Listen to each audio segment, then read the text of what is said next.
Shantihi.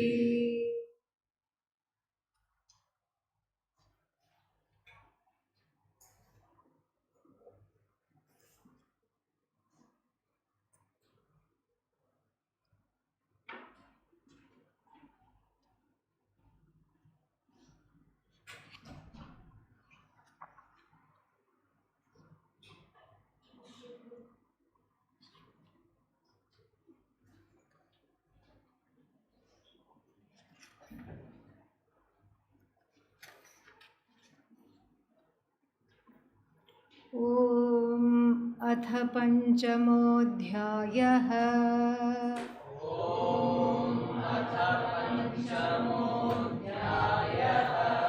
Arjun उवाच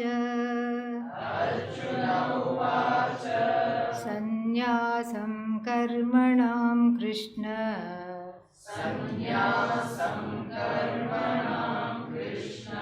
पुनर्योगं च शंससि यच्छ्रेय एतयोरेकम्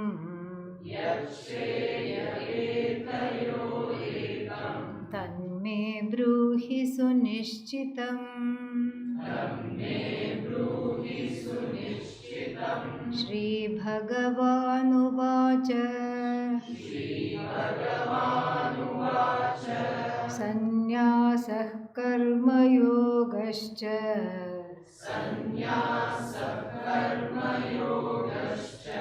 निःश्रेयसकरावुभौ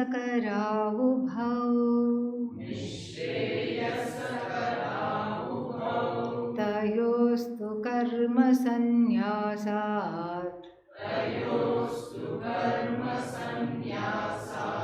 कर्मयोगो विशिष्यते।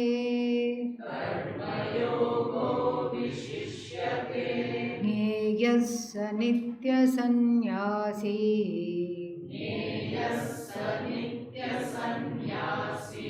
यो न द्वेष्टि न काङ्क्षति।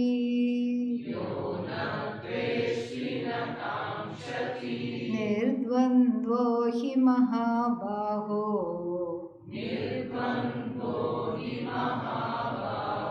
सुखं बन्धात् प्रमुच्यते।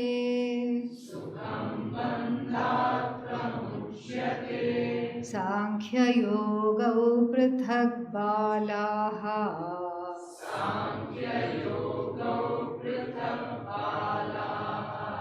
प्रवदन्ति न पण्डिताः।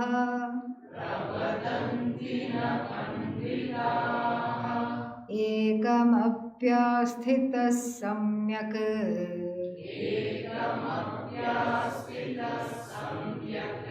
उभयोर्विन्दते फलम्। यत्साङ्ख्यैः प्राप्यते स्थानम्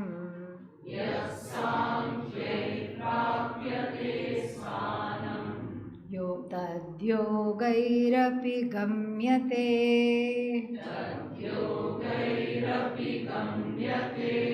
एकं साङ्ख्यं च योगं च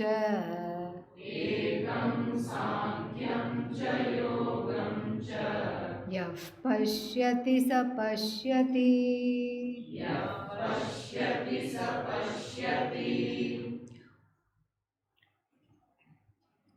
Arjuna's question, we saw, even word for word is not much different than what? Third chapter. What is at the beginning of the third chapter? Same question, different disguise, that's all. Few words are here and there, which means what? The Gita has to continue. Why does it have to continue? Hasn't gone in the head. Whose head? Nobody's head. And still we get ahead of ourselves, thinking we have got it. But, and so too Arjuna, he was thinking, okay, now I will just take sannyasa. Why? Because I don't want to fight this war.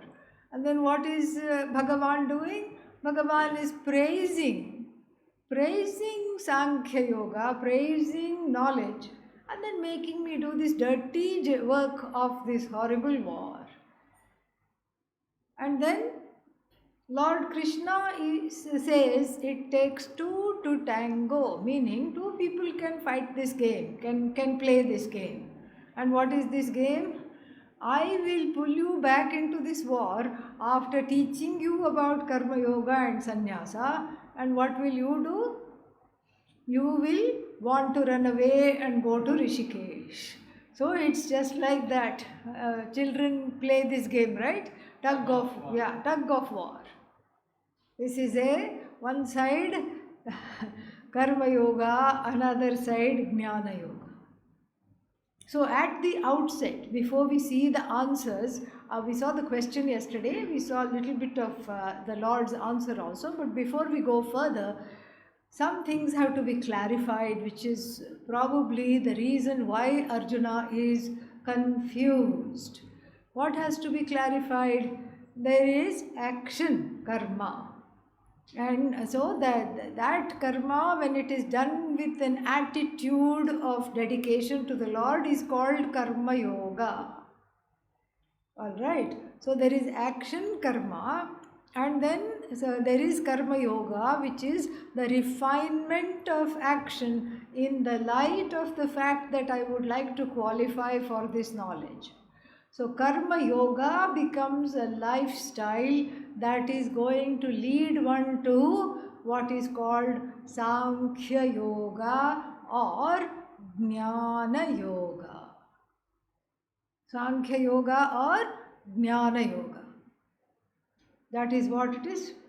It is, so Karma Yoga leads to Jnana Yoga. Natural outcome of Karma Yoga is Jnana Yoga. We just need a little patience, that's all. Some patience is required, and with patience we can see that Karma Yoga leads where? Jnana Yoga. How? Because what happens in Karma Yoga is that the Ragadveshas get shedded through the study of the Upanishad. We saw this earlier. Makes you shed everything.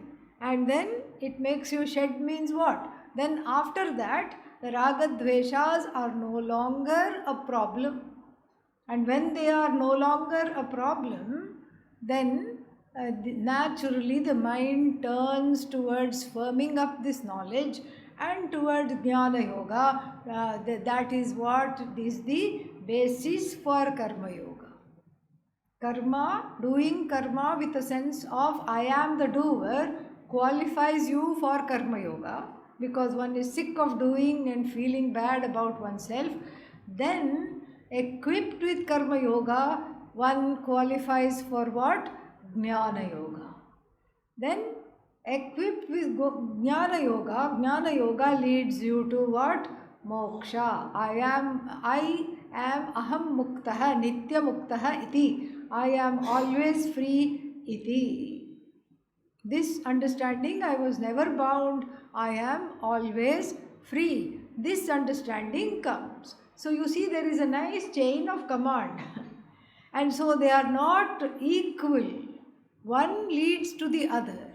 So it's just like you cannot say, should I do a PhD or should I enroll in college? They are not equal choices. They cannot be equal choices. So if you want to do a PhD, you should have already had some prerequisites. So Karma Yoga becomes a prerequisite. Jnanam frees, karma binds. This much we should know. And if Jnanam frees and karma binds, then what should one do? Get free from the Ragadveshas, because of which the karma binds, and then qualify for Atma Jnana. Karma Yoga makes you qualified for Atma Jnana. And so these are the two lifestyles. Jnanam is invariable pursuit. Jnanam is moksha sadhanam. It is that which leads you to discover the self as already free. That is what leads you to discover the self as totally, completely, fully free. What? Atmajnana. This is common for a sannyasi, and this is common to be pursued by a karma yogi also. So this jnanam is not optional. Please don't understand where please understand properly where the options are. The options are not between, oh, should I practice karma yoga or should I gain jnanam? Jnanam you should gain. But the question is, through what lifestyle? There are two lifestyles, and that is what is being explained repeatedly. Why? Because Arjuna is not getting it. He is just not understanding this. There seems to be some kind of a wall between him and Lord Krishna. He is just not able to understand it at all. And so, what to do now? This is what is being explained. So, according to the Shastra, the Vedic view or the Vedic vision of life, what is the Vedic vision of life? You are a non-complaining Ishvara. That's what it is. Oh, when did I think I was a complaining Ishvara? Yeah, because complaining and Ishvara don't go together. What did I think of myself? I am a complaining Jiva. I have Jivitis, meaning inflammation because of too much Jivatvam, Jivitis. And so it is just got a lot of symptoms. It is called Bhavaroga. Bhavaroga. The roga means disease, the disease of becoming. Bhavaroga. Bhava means to become. What is this disease of becoming? Becoming famous, becoming more intelligent, becoming more accomplished, becoming richer, becoming more knowledgeable. And even with Brahman knowledge, there is a competition. Becoming more infinite. You know what? I am more infinite than you. This is called a life of becoming. A life of becoming is a disease of becoming. In fact, it's a syndrome. These days they don't call it diseases. They call them syndromes, meaning they don't know anything about it. That's when they call it a syndrome. Because it's just a series, a bunch of symptoms. That's all it is. So this is samsara roga or samsara bhava roga. And here Lord Krishna is Bhavaroga Bhishak. Bhishak means Vaidya. Vaidya means Bhishak, doctor. Doctor. The physician of samsara. And so you can imagine Lord Krishna taking the pulse and going, not very nice.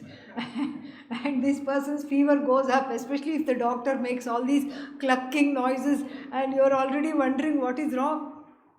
The person was born a hypochondriac, meaning always feeling sick, and in the last life was also a hypochondriac, so past samskaras. And then takes their temperature. Oh no. And then what? And then cures the fever. Cures the fever with Upasana pill and Upanishad pill. That's what. Upanishad pill is enough. But then because we live in Kali Yuga and the mind is far away from Atmajnanam, the poor dharma bull is standing on one leg. Poor thing needs 4 legs to stand on. Dharma bull means the dharma quotient that is there. In Satya Yuga, the blessed bull, which is the embodiment of dharma, is standing on 4 legs. In Treta Yuga, on 3 legs. In Dwapara Yuga, on 2 legs. In Kali Yuga, the blessed thing, poor thing, is balancing on 1 leg, teetering, tottering like this. So therefore, this kind of an instruction is, by itself is not enough. So one is asked to do Hari Nama Japa, that is 1 pill, Upasana meditation pill, and with the meditation pill one is finally defogged enough, the brain is out of the fog enough to take the Upanishad pill. This is so, Jnanam is not optional. Whether I seek the Jnanam, Kevalam means burning all the bridges, boats and everything, planes. Me and the sky. Moolam taroho kevalam ashrayantaha. I have a lovely house. Where is it? It has got a wonderful roof. Oh, what kind of roof? Leafy roof. And I have a wonderful place to sit.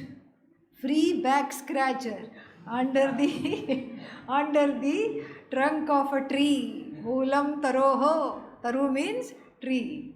Kevalam. It's not that I have 5 houses which I have given on rent and like a kanjus, I am staying here. No. This is Kevalam. This is my only house. Ashrayantaha. Those people. And then I have wonderful dishware. China, porcelain, bone china. Literally bone china. What is that?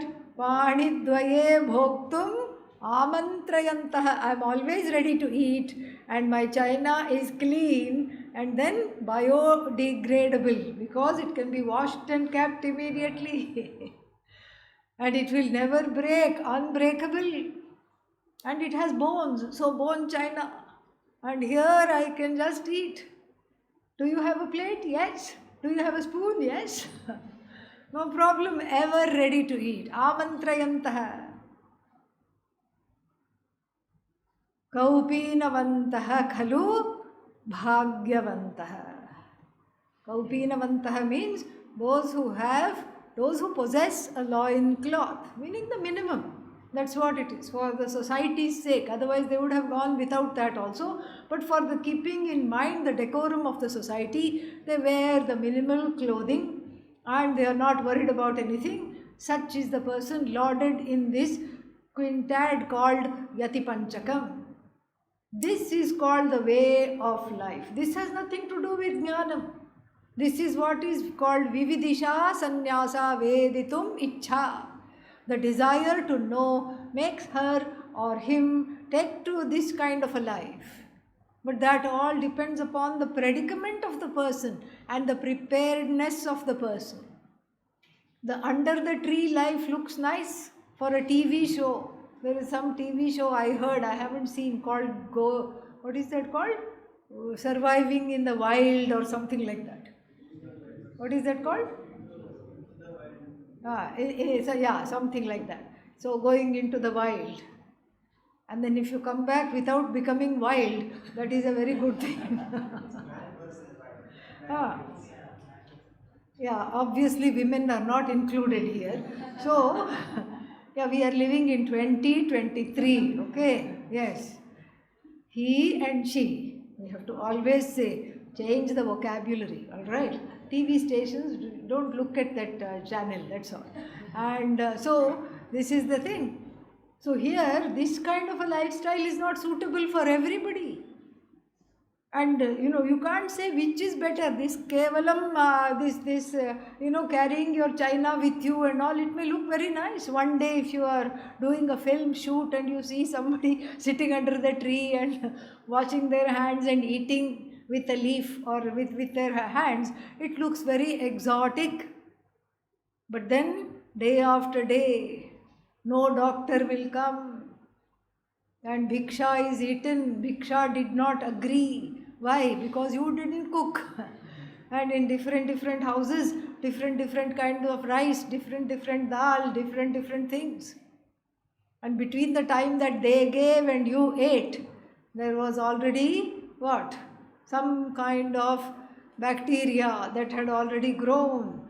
So then, bacteria grown means it makes the stomach groan. And so like this, one cannot complain. One has to just go about this. And if this itself is going to be a distraction for Atma Jnanam, then this is obviously not the lifestyle for you. Then the Grihastha lifestyle. You can just make made to order. Today I feel like having this, but it's not at home, doesn't matter. Go to the nearby shop. And they say Amazon is going to deliver with little planes that are called drones, unmanned planes that are called drones. Why are they called drones? They make a droning noise. That's why. In Western countries, that's already started. Suddenly, something will come and drop in your front yard, and it is drone delivered, instant gratification. So you can say, today I feel like having cake, tomorrow I feel like having parathas, and day after tomorrow I want samosas. And here we are just waiting, when will samosa come? What will happen? We can't made to order is not a sannyasi's life at all. There you have to, so in Grihastha life you can say, today I'm going to have this, tomorrow I'm going to do this. Today I feel like going here, tomorrow I'm going to do that. And on the face of it, much freedom. I can wear what I like, I can eat what I like, I can go where I like. Oh, right now, right in the middle of the 6-month course, these things are sounding fantastic. But the Grihastha life is also not without problems, is it? What are the problems? Have to pay bills. Free में कुछ नहीं आता है. Nothing comes for free except a headache. That is free. Okay? No, nothing comes for free. All this freedom that you are paying for, this relative freedom, I can go where I like, I can eat what I like, I can do what I want, I can buy what I want, I can wear what I like, comes at a very steep cost. All the bills have to be paid. And then if you rent a house, rent has to be paid. And each time you are saying, this landlord is eating all my money, I wish I could have owned the house. And do you think the homeowner is doing any better? Say no, so we can move along. No, absolutely not. Why? Because we have to pay that, what is that called? Mortgage. Yeah. In Latin, mort means death, okay? Yeah. So from there itself you can understand. Yeah. And so you have to pay mortgage. Means it kills you every month. Then not only that, you have to pay house taxes. And then the house is not somewhere floating around in a river or in the sky. It is on a road. There is a homeowners association, and for doing nothing, they will take a monthly fee. Then you can't keep your yard like a jungle. All the other people will complain. You have to mow it. For that you can't do it yourself, because even looking at the mower, you feel suddenly tired. And so you have to hire somebody to mow the lawn. And this way, the expenses pile up. And then you can't keep the house, without food. Brahmachari can afford to do that. Why? Dining hall is somewhere, or I'll go to Bhiksha somewhere, no problem. 3-4 times a day the bell rings and I can just go. Tea time, tea is there, something is there. Here you can't do that. You have to keep snacks, you have to keep rice, you have to keep dal. You have to go shopping for all these things. And then going shopping is not enough, you have to cook. And there's a house full of people. You have to cook. And the one person says, I don't like brinjal. And then what else? The other one says, I don't like tomatoes. Third one says, me and potatoes don't get along. So like this, you have to, the person of the house has to make a list who will not eat what. They will all go on strike if you keep making the same thing every day. You can't make the same thing every day. And half the vegetables are not available because they are out of season, and from the other half, 3/4 nobody eats. And so then you have to make innovative ways of cooking. And then after cooking, what comes? Cleaning. Cooking, cleaning. And then there are guests. Atithi Devo Bhava. On top of that, the Veda also doesn't mind its business. It tells me what to do. It tells me how to take care of the guest. The guest is an incarnation of God. I swear that's why we were all colonized for 1,000 years. Aa jao, kha jao. We kept saying to everybody, please come, please come. You are our guest. Very fine line between guest and pest. Yes. And so you can't even ask how long you are coming for. You have to look at the suitcase and gauge how long they are coming.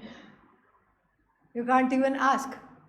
And so guest comes means just then you are sitting for your Zoom Vedanta class, let us say. You are a karma yogi, you are a grihastha, and then you are sitting for the Zoom Vedanta class. Then that's why it's called Zoom. The class comes, the class goes. And you are chafing at the bit because you have to do something else. You wanted to do something else, but with gritted teeth you have to offer the guest tea and snacks. And then they say, what about lunch? What about dinner? All these things have to be cooked in double amounts. Plus you have to take them for an outing. All these things. Grihastha life is terrible. 5 yajnas. Now the sannyasi life with the ready-made plate is sounding very nice. Feel like going shopping for orange dhoti immediately. Because no responsibility. And here, not just responsibility, one more important thing we have to see is that in the grihastha life, you have to get along with people. So many people, so many quirks, so many egos. The E simply doesn't go and it just keeps on staying there and creating all kinds of havoc. And they keep criticizing you, you're not okay, the food is not good and you are not doing this properly and you haven't done this and you are not okay. 10 people will tell you what you should be doing and what you should not be doing. Even when you haven't asked for advice, at least if you have asked for advice, it's okay. If people give their opinions. And then all these people you have to get along with. And then you can't tell them, I don't like you, don't show me your face. You cannot tell them. Because there is this fear of burning all the bridges. So if somebody is sick, you have to take them some soup. Why? Because tomorrow when you are sick, you want them to bring soup for you. Grihastha ashrama is I scratch your back and then what do? You scratch my back. That's why I said the tree is a nice back scratcher. At the beginning only I told. But for a sannyasi, nothing. No guilt. No parent saying you have to do this, you have to do that, you have to go here, you have to go there. How can you do this? How can you go for a 6-month course without my permission? And what did you do? Why can't you do this? Why can't you be like the rest of your family? Why you have to do this? What is wrong with you? Where have we gone wrong? When they do that, it's like what's that? It is just like full volume. When they feel guilty. What did I do wrong in bringing you up? They say with, wringing hands. And so, all this is not there in sannyas ashrama. In grihastha ashrama, you have to be accountable to so many people. Here, you don't have to please the husband, you don't have to please the wife, you don't have to buy birthday presents, you don't have to make people happy, you don't have to worry that they will leave you. Because you have already left them, even before they had a chance to leave you, you have left them all. Fantastic it is. I am of course biased, okay? Yeah, so then which to choose? This is why Arjuna is confused, because when you see the pros and the cons, wouldn't it be nice to have the pros of both and the cons of neither? Say yes, show some signs of life. Yeah, absolutely. And that is what verses 3, 4, 5 and 6 are going to show us the pros of both the ashramas and the cons of neither. With this introduction, let us get into the verses. He talks about what is a sannyasi. So first he says, both of them lead to moksha. One directly and one through qualifying for jnana yoga. Sannyasah karma yogascha. Both of them, sannyasa and karma yoga, both of them nishreyasa karau ubhau. There is a sandhi there, nishreyasa karav ubhau. And since nobody is going to Sanskrit, I won't ask which sandhi. Okay, so then yeah, I thought I would get that in. Okay, so tayoho astu, tayoho tu, whereas out of the two of them, karma sannyasat, karma yoga vishishyate. Karma yoga is slightly better because of all the things that we have already seen. So then, without renouncing action, the verses 3 to 6 will tell us how to be a sannyasi while staying in grihastha-ashrama. In fact, the definition and the lakshana of the sannyasi are given, which everybody can grow towards regardless of the lifestyle. So then this one says, number 3 says, jneyah, to be known. Yat pratyaya, to be known. Jneyah, saha, that person is to be known. She or he is to be known as what? Nitya sannyasi. All the time a renunciant. Know such a person to be all the time a renunciant, regardless of what color clothes they are wearing, regardless of where they are going, regardless of what they are doing. Know them to be a sannyasi. Who are these people? Yaha, the one who, nadveshti, free of longing, free of hatred. Dvesha, free of hatred. Nakangshati. Nakangshati means free of longing. Free of longing, raga, free of dvesha, hatred. So then, what constitutes sannyasa is not loincloth, is not, hand plate, is not any of those things. Living under a tree, wearing orange. No. What constitutes sannyasa is the absence of binding prejudices and binding preferences. Mind you, Lord Krishna is not saying remove all preferences, remove all prejudices. Then what's the difference between a person and a stone? No difference. That's not the idea. That is not at all the idea. So what is the idea here? The idea is to have the mind grow out of those ragas and dveshas which are core issues. As soon as you say, I cannot live without dash, dash, dash, that thing needs to be worked on. Slowly, one removes the addiction from that thing. So, jneyasya nitya sannyasi, yo nadveshti nakangshati. First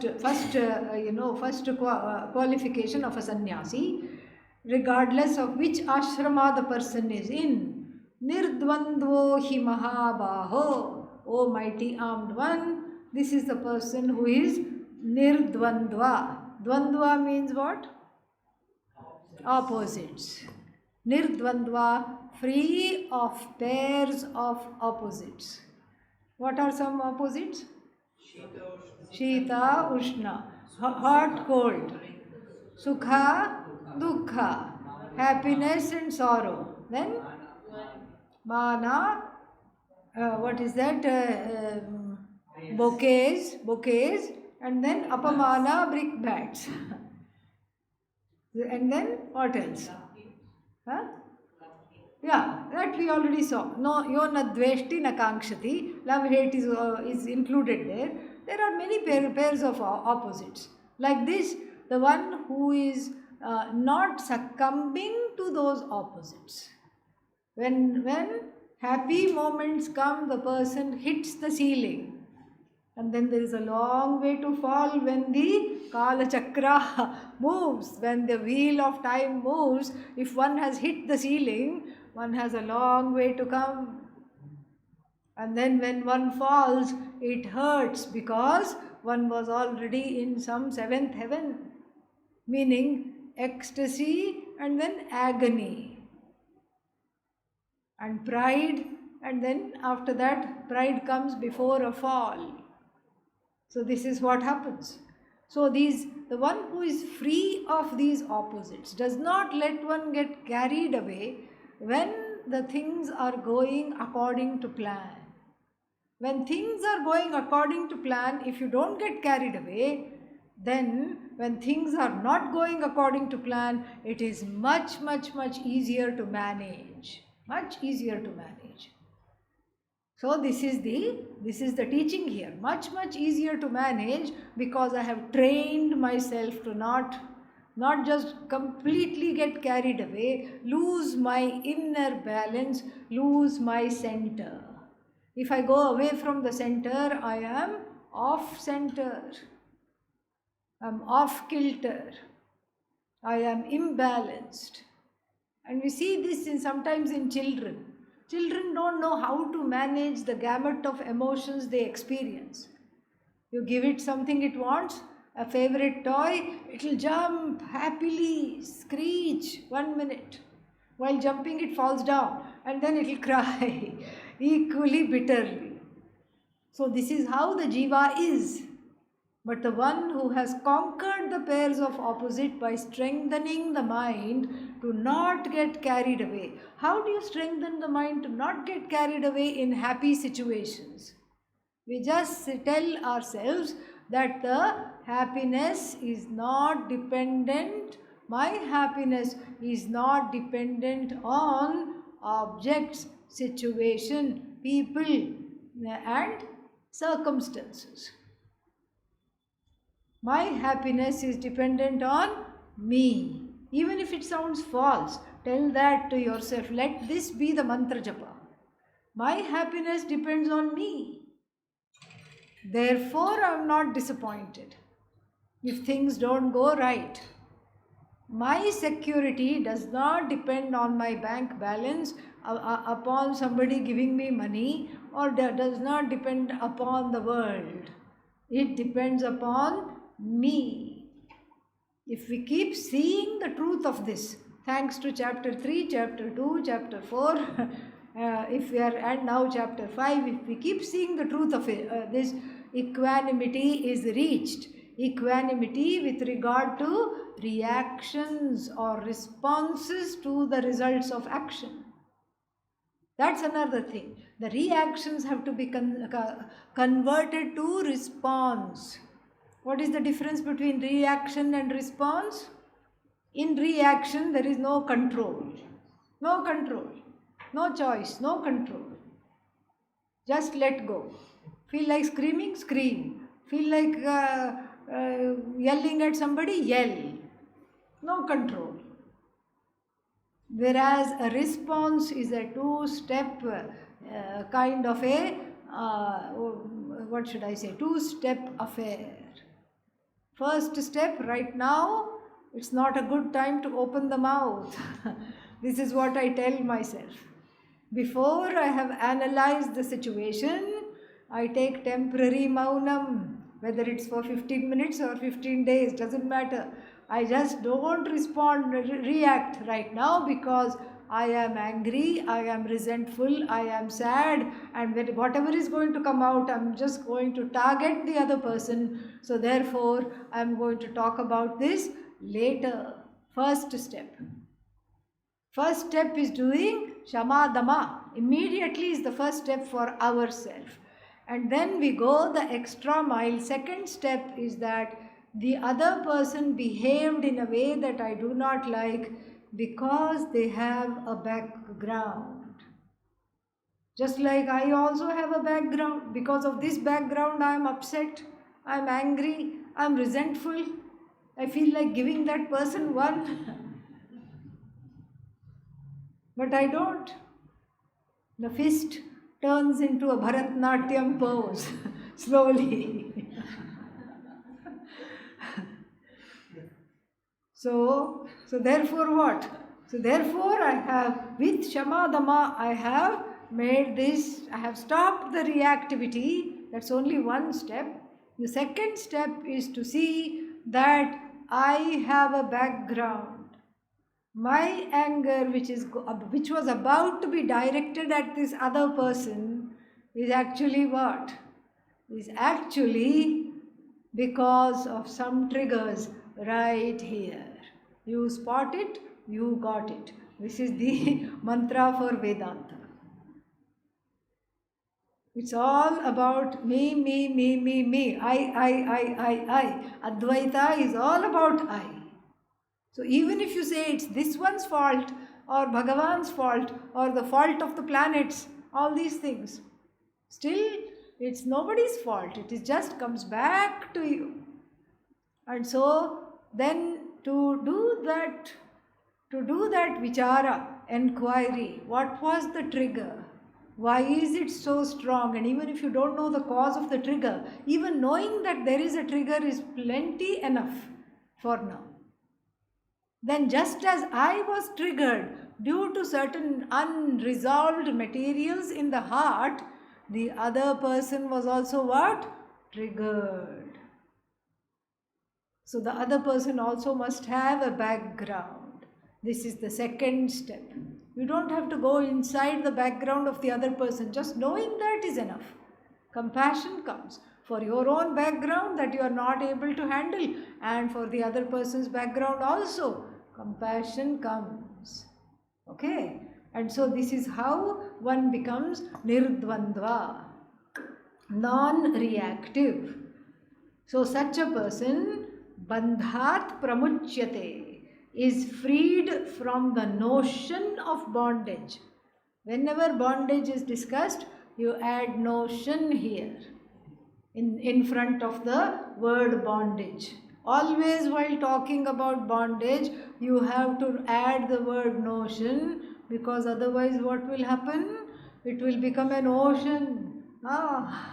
That which makes the ocean into just a notion is called Vedanta. This is what we have to remember. So, the bondage is all mental, notional, mythical, mithyakal, whatever you want to say. The word myth has come from mithya only, I think. So, this is all a certain kind of a notion of bondage, and that notion is dismissed, pramuchyate. Through this practice, pramuchyate. Then there are people, Lord Krishna acquiesces, agrees that there are people. Who are these people? They have a complex. What is the complex? I am the best, east or west. Why? Why are you the best? Because I am a sannyasi. And then they will say, you are not. They won't say that. They are thinking that. Me, the great sannyasi. Look at all the things I have given up. I have given up wife. I have given up spouse. I have given up house. I have given up my bank account. I have given up my children. I have given up everything. Giving up things in sannyasa is like throwing out garbage. When you throw garbage out, do you call the press? Please come. All the news channels come. Itna bada bag. Such a big bag of garbage I am throwing at 5 p.m. Please let this be recorded. In fact, we feel ashamed of our garbage. Oh my God, one person, how can I generate so much non-biodegradable things that have to be thrown away? One feels shy. Garbage is thrown in the dead of the night when nobody is looking. Garbage means what? Garbage means no longer useful. So here whatever is given up is no longer useful for my happiness or security. That is the sannyasi's mindset. That is why, in fact, I won't even say given up, grown out of the need for companionship, the need for security. Once I was present for this, so I have noticed this firsthand. In Saylorsburg, in our ashram there in Pennsylvania, one man came, 81 years old, and said to Pujya Swamiji, Swamiji, I want you to meet my girlfriend. We are getting married next month. Swamiji got a little panicked because he heard the word girl. Girlfriend. He didn't say woman friend. He said girlfriend. Girl means if there is a 60-year gap, how am I going to bless this union? Swamiji was really worried. But then the girlfriend happened to be 78, and then Swamiji was very happy after meeting her and gave his blessings for their marriage fully. So, nothing wrong. Fine, if that's what one wants to do. But then if we look at what is the reason, it is for some kind of a companionship. I need somebody to call my own.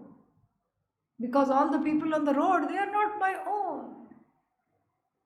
I need somebody to make me feel secure, to give me company, so that I don't die alone. If I am in the hospital, because after 80, you go in and out. Yeah.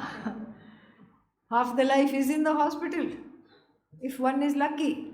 Okay, and so therefore what? So therefore we have to make sure that this is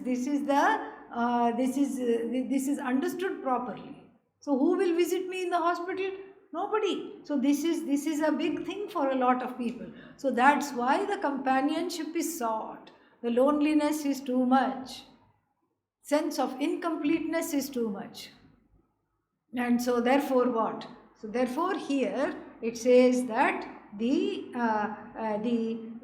what is that? Sannyasa as an ashrama, whoever has taken to that, some people feel very superior. I have given up this, I have given up all this. See, I don't need anybody.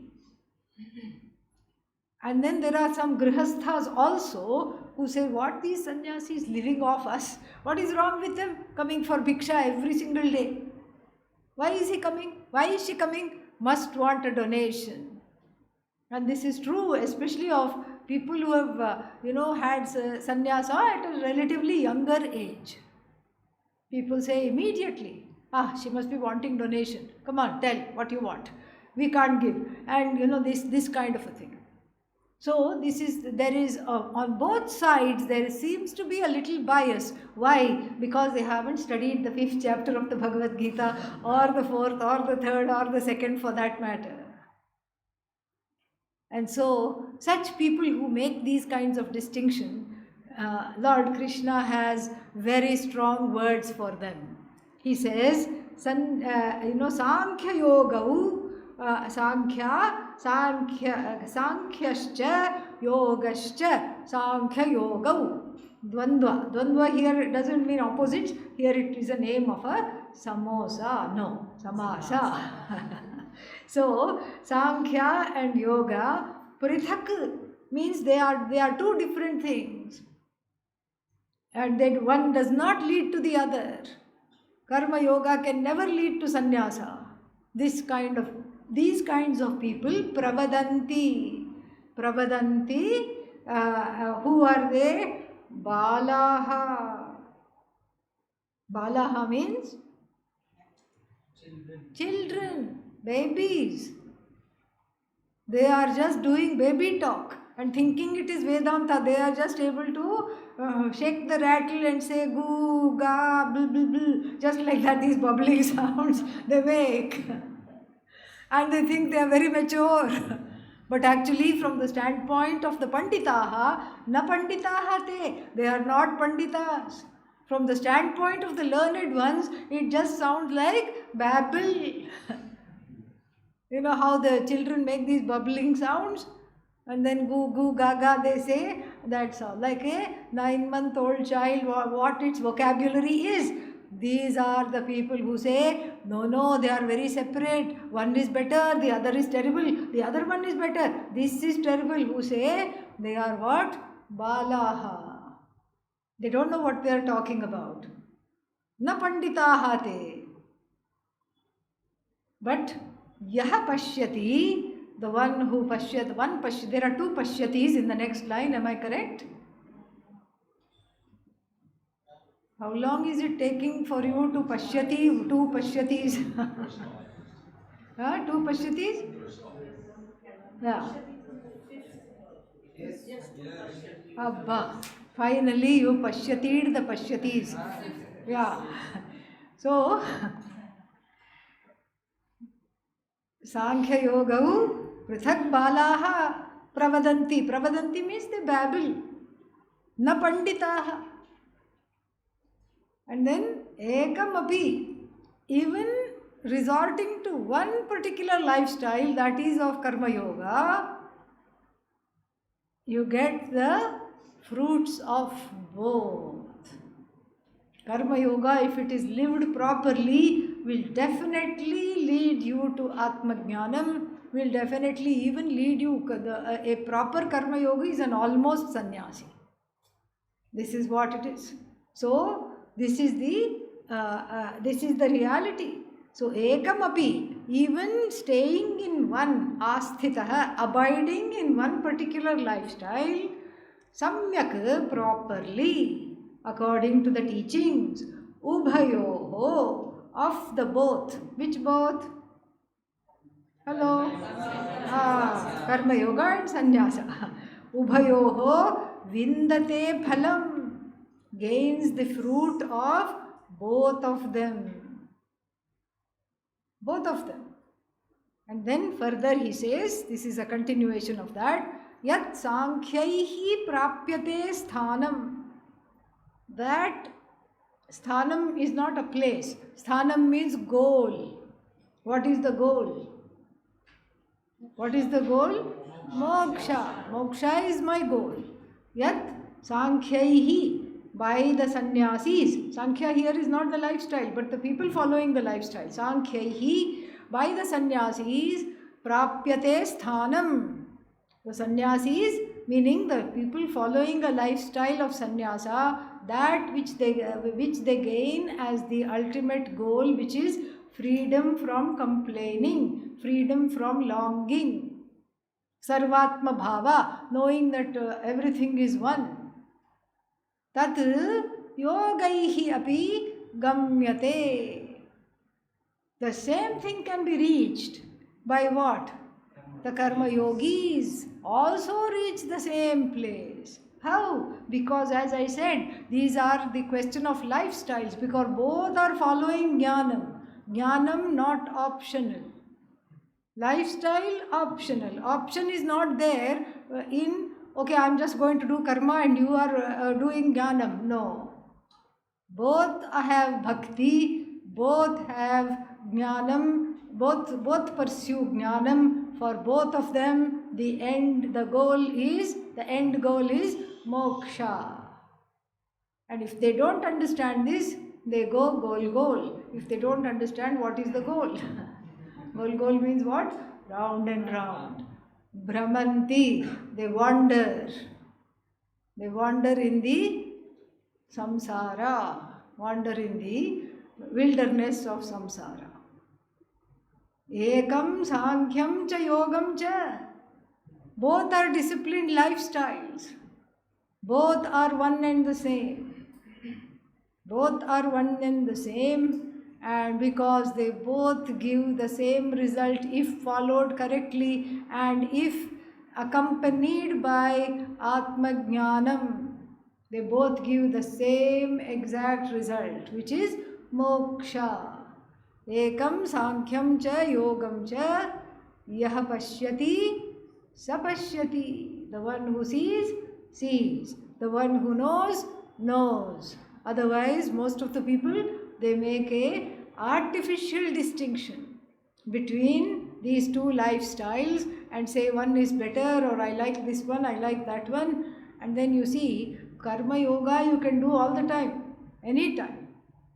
But once you take sannyasa, it's a one-way street. There is no going back. And people who renounce the renunciation, Srimad Bhagavatam has choice words for them. If you become a sannyasi, if somebody becomes a sannyasi and then they say, what? Now I don't want sannyasa, it is too hard, it is too much. I want a grihastha life, I want to go back. And then what do? You renounce the renunciation. And then Srimad Bhagavatam says it is like eating back what one has vomited. Think about that. Yeah. Thankfully, it is not yet dinner time, so I can just tell you. I am not saying this. Srimad Bhagavatam is saying this, okay? What is it like? Whatever you have vomited, do you go back and eat that? Nobody. Even to think of it is a wretched thought. But giving up sannyasa is equal to that. The Srimad Bhagavatam, which is in fact a treatise on bhakti and jnanam, both together, is very harsh things to say. Generally it is very gentle. Srimad Bhagavatam is a wonderful and very gentle text. But here it has very harsh words to say for the renouncer of the renunciation. And renunciation means you have to stay in it. You can't just be a, artificial sannyasi. Kritrimam, artificial. You can't be an artificial sannyasi. We saw the choice words Lord Krishna had for such people where? In the fourth chapter itself. In the third chapter. In the third chapter, lots of things were there. Karmendriyani sanyamya yaha aste, who sits manasa smaran mithyacharaha sa uchyate. The person is a fraudster. Lord Krishna says, mithyachara means fraud. And then we see on the rise in Kali Yuga, self-styled God man, God women, God men. Lot of artificial ways of being. Different way of talking also. Soft, dulcet tones. Vairagya is overrated. I can give you Vairagya instantly. Just come in line. I have a bunch of feathers. I will bless you with that. You will gain Vairagya. For each, I can't handle this, okay? For each bop, for each bop on the head, 25,000 rupees. You please pay to the cashier, come in line. These kinds of people proliferate. So therefore, once you take sannyasa, there is no going back. But in our Vaidika Dharma, what is there? In our Vaidika Dharma, some wonderful options are there. First, just be a grihastha karma yogi and no problem, you will get jnanam. You don't need sannyasa, you need jnanam. Second, from a brahmachari, or you just renounce, no problem, if that's what you want, if that's where your mind is. Third option, and this is the Vedic way. The Vedic way is you be a grihastha, lead a full life, then leave everything and then take sannyasa.